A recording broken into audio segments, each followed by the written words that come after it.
talk Florida Texas first. Your thoughts on this game?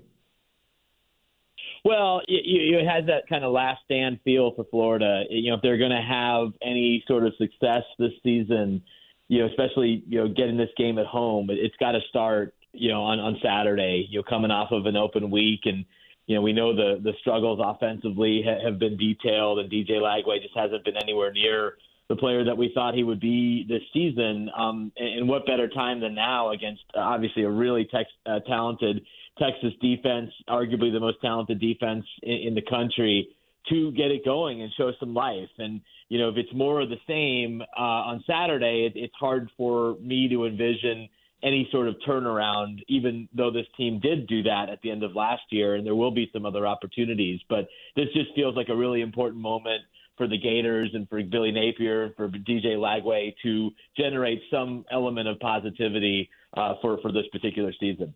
I'm curious. I mean, obviously here, the spotlight's on Lagway, but there's also a spotlight on Arch Manning. Now, he had a pretty good game against, not great competition in front of a hostile crowd here. Do you think his struggles will continue, or will that offense perk up a little bit?